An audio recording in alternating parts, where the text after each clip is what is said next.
Wendy, 2 years ago, talked to us about mental health awareness. Last year, she talked about reducing the stigma related to issues surrounding mental health. And today, she's going to continue with a related topic of tackling difficult conversations and doing a primer on active listening. So with that, I will hand the mic over to Wendy, and hopefully this will be both an enjoyable and also interactive presentation.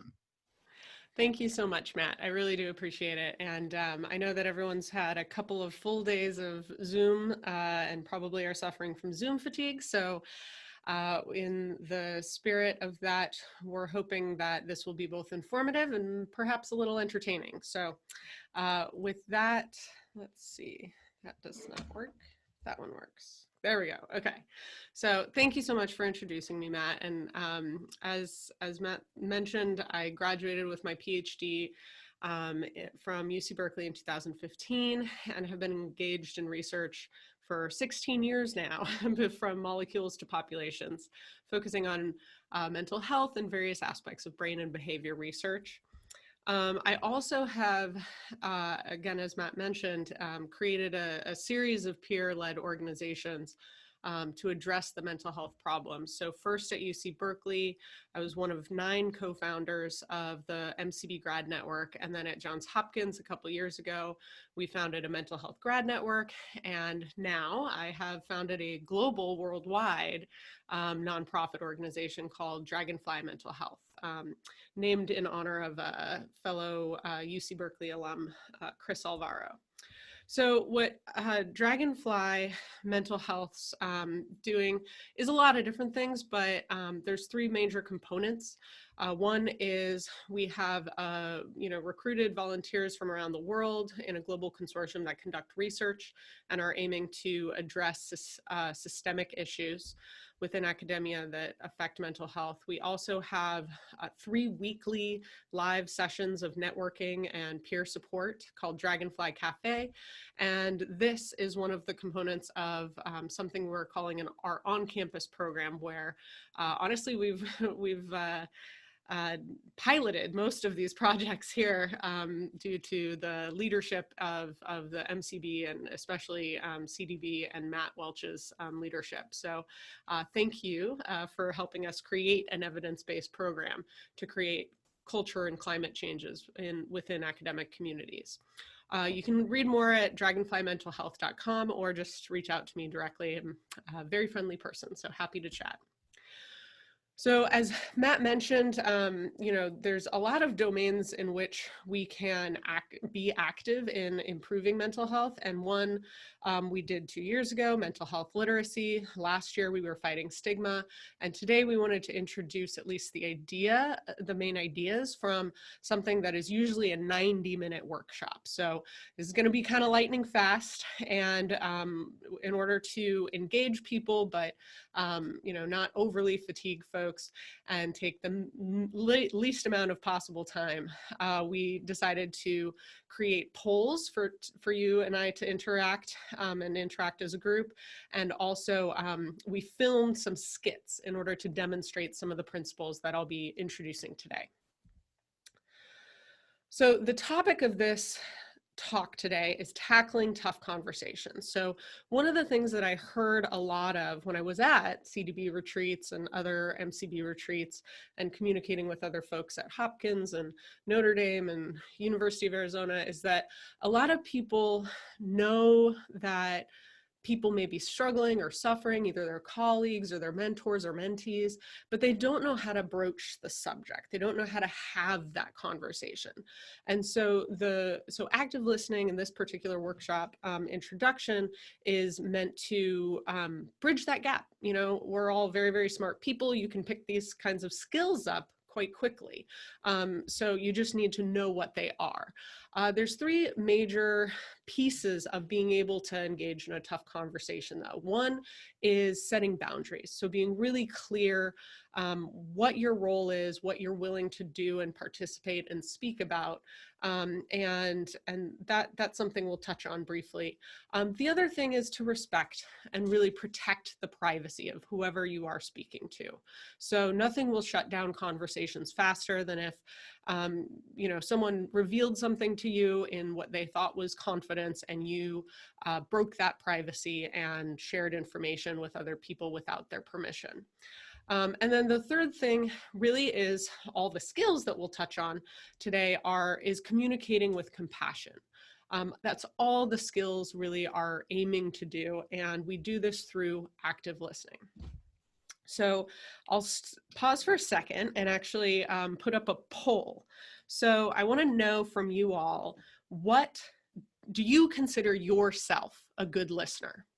So indicate here where you're at, and we'll give you a few seconds to do so.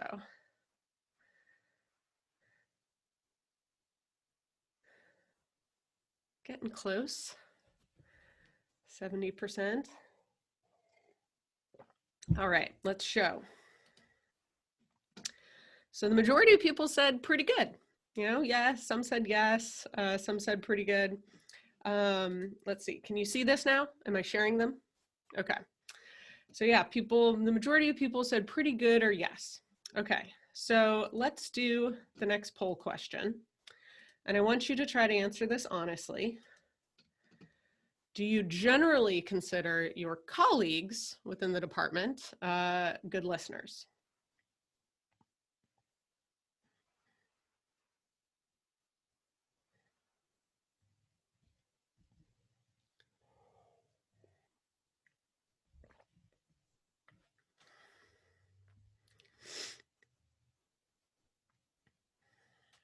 Okay, we got 75% of you. So let's end the poll and share the results. So this is pretty identical.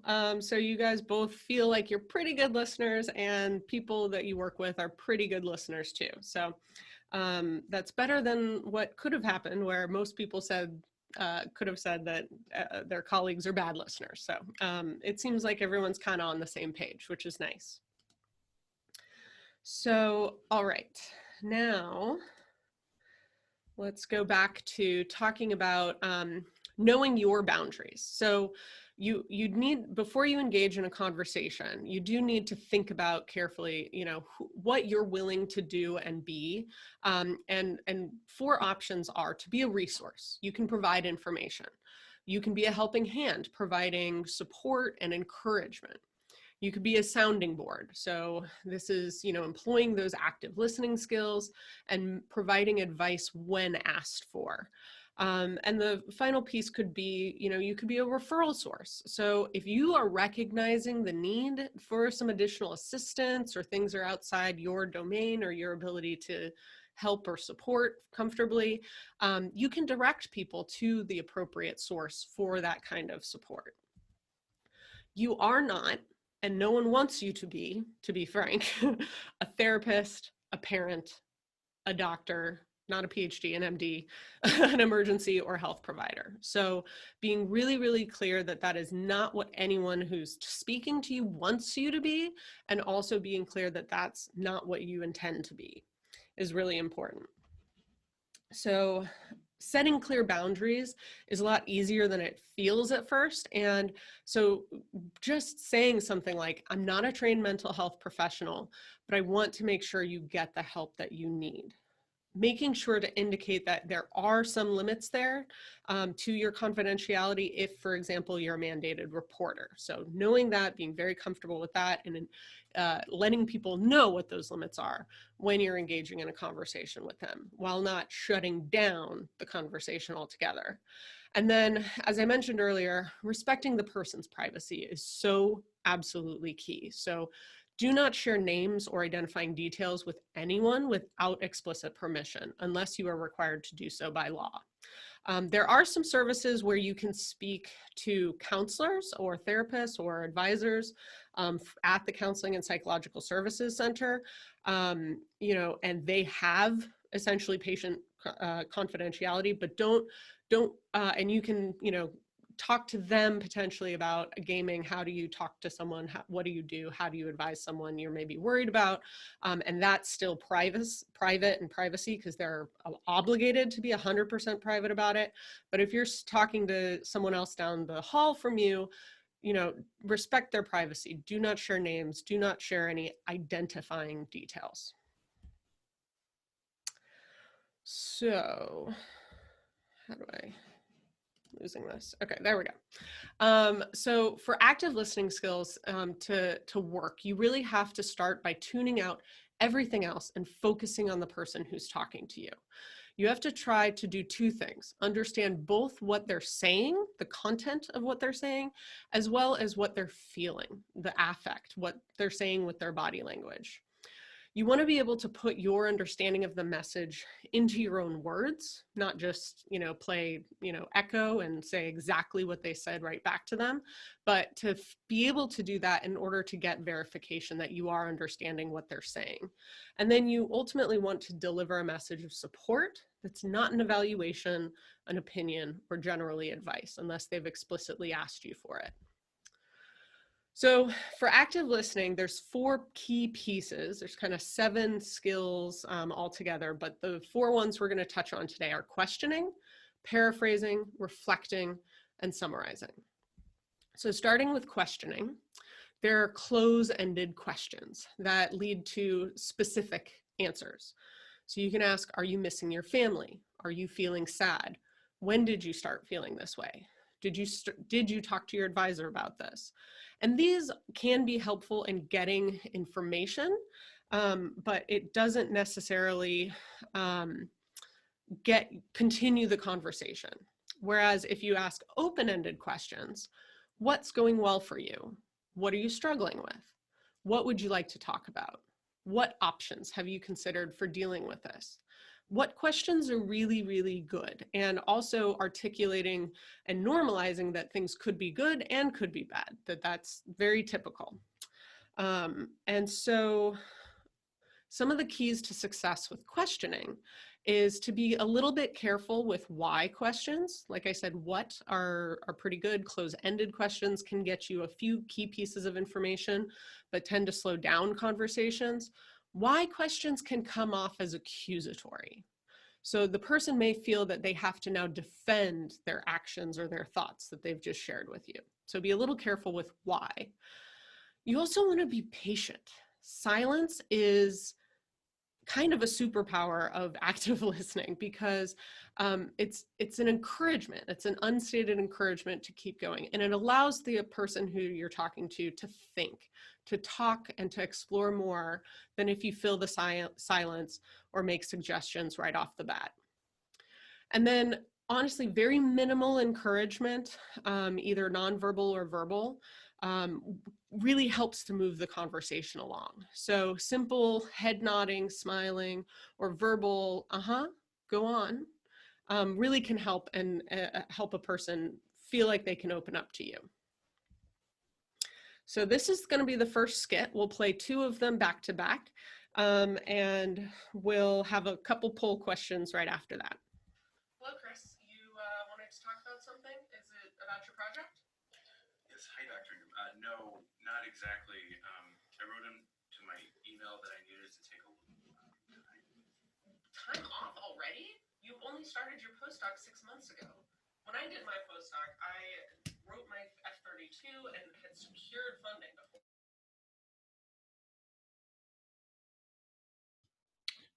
Wendy, the sound has stopped working. If you're able, you said Start that you over wanted again. to be at Research One University. Did that change? No, yeah, I mean, yes, I said that. Okay.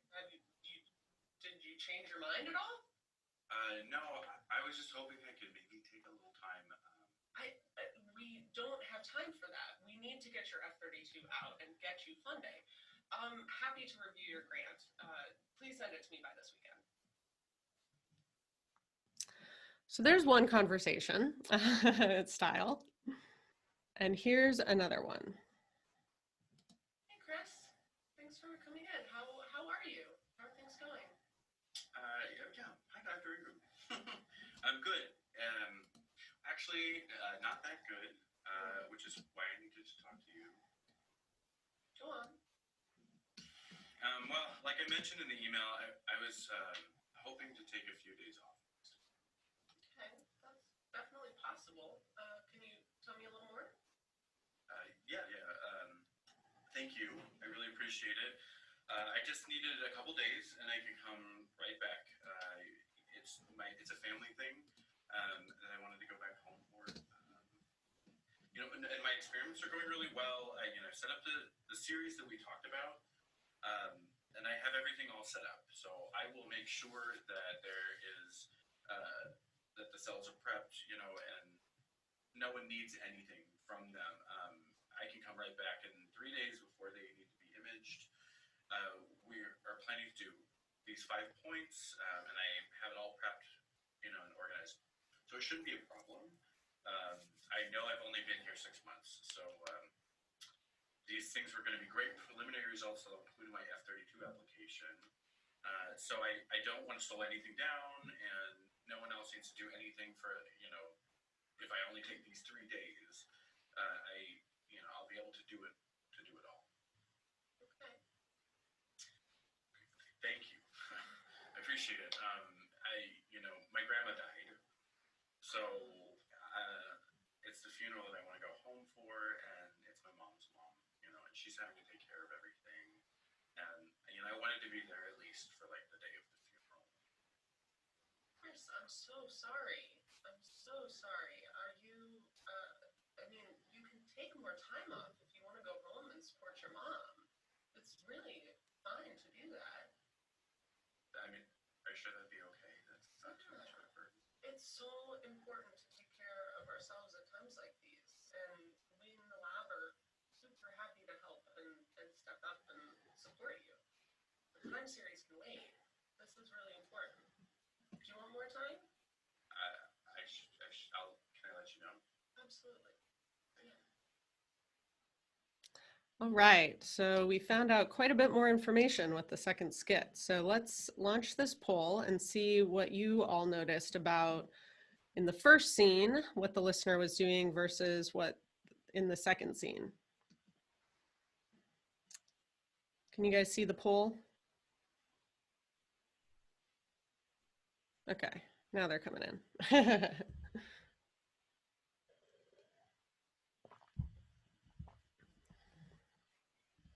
One thing, Wendy, while the polling results are coming in, it was actually really hard to hear the scenarios unfolding because the volume seemed to be coming through your microphone and not through the computer. So if you could turn up the volume for the next ones, that'd be great. Oh, sure, I can try to do that. Or I could point the microphone at it. That's also doable. Okay. So there's a fair number of people who have answered. So let's end it and share the results. So a lot of people saw that in the first one, there was a lot of interrupting and there was sharing personal stories. They weren't really listening attentively and they weren't asking open-ended questions. Perfect. And then the second one, there was listening attentively. There was encouraging verbal and nonverbal cues. And they really weren't asking closed-ended questions during it and showed a lot of compassion. So yeah, this is great. Let's, hopefully the sound will be a little better on the next set. So we're going to go through the next three skills for active listening pretty quick. The main differences I'll highlight, and then we'll show you a couple more skits to demonstrate some of them. So paraphrasing is stating in your own words what someone else's verbal message means to you. So you really have to keep the focus on the speaker, not necessarily make it about you or your understanding or your personal experiences. You want to let them know that you are trying to understand their message and encourage them to keep talking. This does help create clearer communication and avoid misunderstandings. The keys to success here are being that you really are listening carefully to what they've said, and you're trying to convey the same meaning, but using different words. And so it may be that someone takes kind of a while in order to get there. You do not have to reiterate the entire thing in their whole process. You can just restate it briefly, clearly, and concisely from what you gathered from them. And it's also really nice to kind of use a tone that's a bit more tentative in order to make sure that in case you did misunderstand them, they can tell you that. A paraphrase example might be, I've just been feeling so tired and unmotivated to do my class prep. I don't know what's wrong with me. And the listener could say, it sounds like you've been having a hard time and are confused about what's going on with you. Is that right? And the big difference between this paraphrase versus the next thing, which is reflecting, is that paraphrasing is really all about the content of what they said, whereas reflecting can be both the nonverbal and verbal message. So you can focus more with reflecting on the emotional content of the message. You can pay attention to the nonverbal cues like tone, facial expression, body language, etc. So an example of reflecting might be, someone says, I can't believe that presentation went so poorly. I worked so hard on it and was fully prepared until I stood up at the podium. And the listener could say, it sounds like you're really feeling pretty frustrated. And that wasn't what the person said at all, but it's what was the subtext. So the fourth and final piece of active listening is summarizing. So once you've heard a fair amount of the information, you can concisely restate the major points in order to verify that you truly understand the situation. So an example might be, so it sounds like the loss of your father has really affected you, and now you're having trouble on your work in lab. But what you're also telling me is that you don't feel like you have enough time to seek counseling and are worried about what others might think if you do. Is that right? And so now we've got two skits again. One that is not good examples of active listening and one that is. So let's see if we can get good sound this time. Hey, Chris, thanks for coming in. I wanted to check in with you on your progress. Sorry, but I do have to get this email out, but tell me, is the paper done yet? Yeah, hi, Dr. Ingram. No, unfortunately, it's not done yet. No, that's not good. Is it at least close? No, unfortunately, I've had a pretty hard time concentrating lately. Chris, you've got to get it done. Our co-authors are waiting on us. That's who I'm writing to right now. We can't wait much longer. Is it just the discussion you're struggling with? I mean, that can be hard sometimes. No, I don't think it's just the discussion, really. It's been kind of everything. Like, I don't think I've been able to get enough sleep. And it's kind of Sleep is important. You have to be getting enough sleep. I mean, you probably are just not turning screens off early enough. I do it at 10 p.m. every night so that I can make sure I get good sleep. Or maybe you're drinking too much caffeine. Tea has a lot more caffeine than you think it does, especially green tea. You should probably just stop drinking caffeine at night. That'll help you. That's one way that conversation could go. So here's another version. Hey, Chris, thanks for coming in. I wanted to check in with you and see how you're doing and also see how the manuscript's coming along. How are things? Hi, Dr. Ingram. Unfortunately, not as far as I'd hoped on the paper. Go on. What's going on? What seems to be the problem? Well, I've started it and the outline is done, but I'm just having struggles trying to kind of flesh it out. I'm finding it kind of hard to concentrate. That's troubling. Are you having trouble just concentrating on the paper, or is it things in general? No, I think it is mostly the paper, but yeah, I've just been struggling kind of focusing, I think. I can't really concentrate on other things. Yes. So. Okay. Do you have a sense of why your concentration may be going down? Yeah, I think maybe it's because I'm not getting enough sleep. I've kind of been having issues falling asleep and staying asleep, and I never used to have problems, so lately I've just been getting less and less sleep, I guess. I'm trying to figure out why. It sounds really frustrating. So it sounds like you aren't getting good sleep and you think that's leading to your lower concentration. Does that sound right?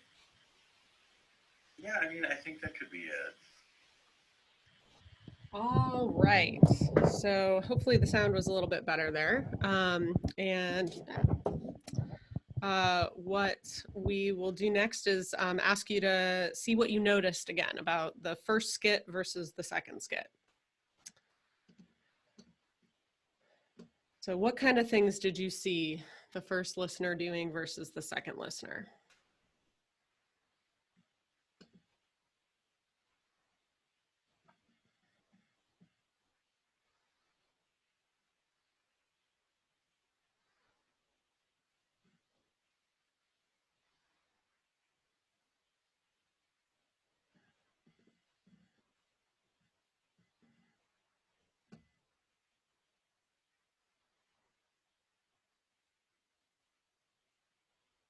Okay, that's a fair number of responses. Get them in. And we'll end and share. So you're pretty good at picking up on the fact that the first listener was really just splitting their attention. They were not paraphrasing. They were just leaping to conclusions and offering unsolicited advice.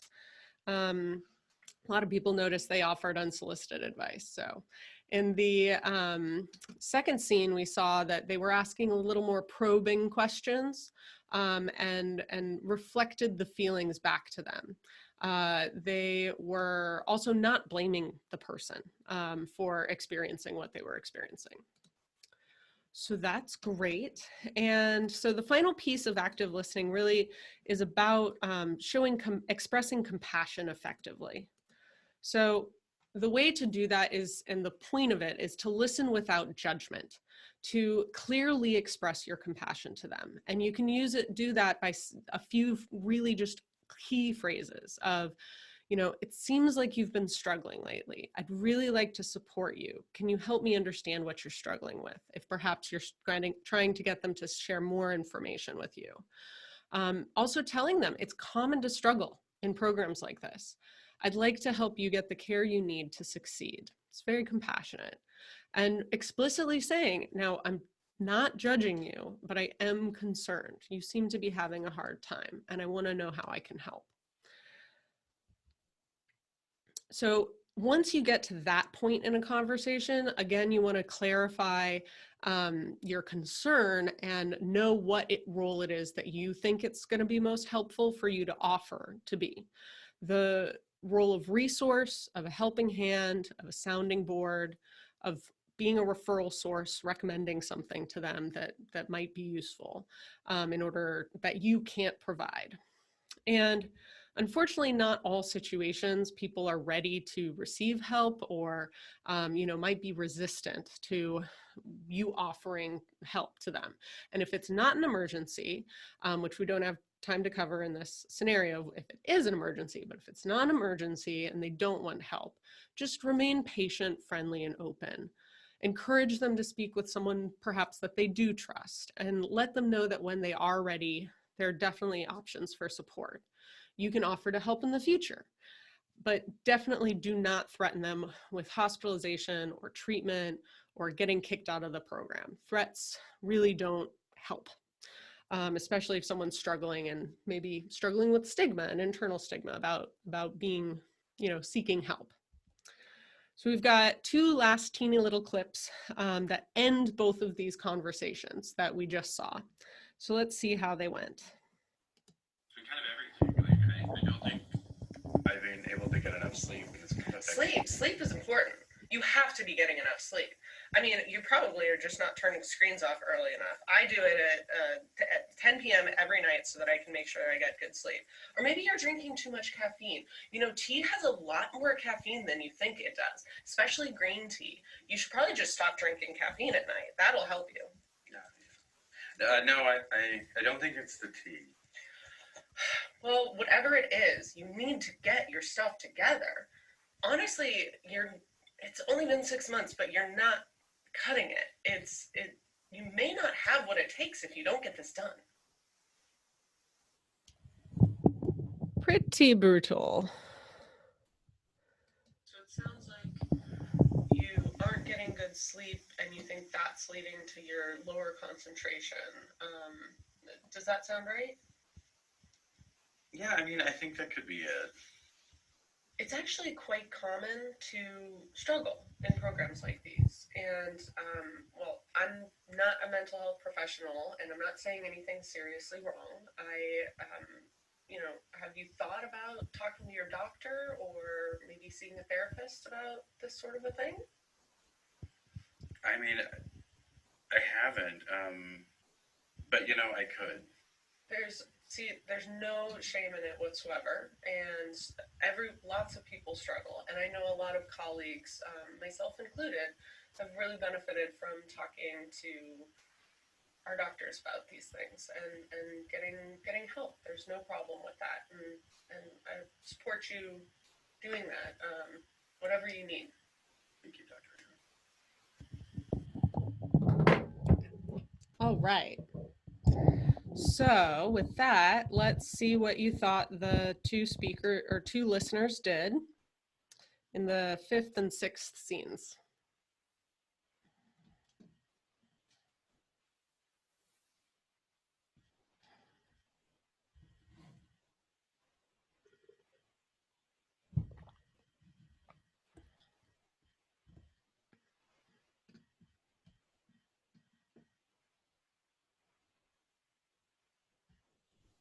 All right, a couple more seconds. Get in your votes.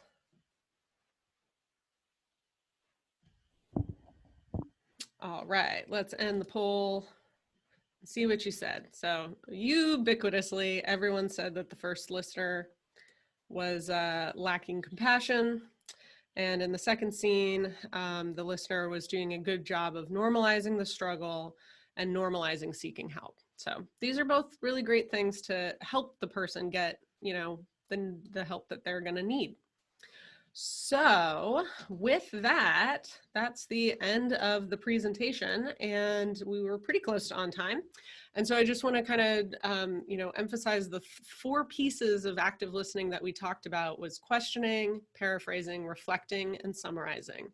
And in order to really have a complete picture of tackling a tough conversation with someone is that to be really clear about what your boundaries are, have phrases ready to go for you to establish those boundaries and make both yourself and the other person feel safe and like you're not being invasive, and to make sure that you absolutely under all circumstances respect their privacy unless you are a mandated reporter, in which case tell them so. And the biggest thing, especially in times like this where everyone's going through a lot during COVID and campus shutdowns and, really strange times and fires everywhere and Martian landscape skies, compassion is really the best piece here. So with that, I am done, and we'll hand it back over to Matt and the organizers. And I look forward to speaking to anybody who wants to in the breakout rooms.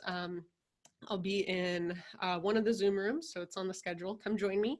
Happy to talk about this, other things, anything mental health related. And I'll be sending out a link for a super short survey to hopefully gain some insight as to whether this was helpful, what you liked about it, how it could be improved, and how good you think the climate of mental health is in your department and division. So thank you so much. Thank you so much, Wendy.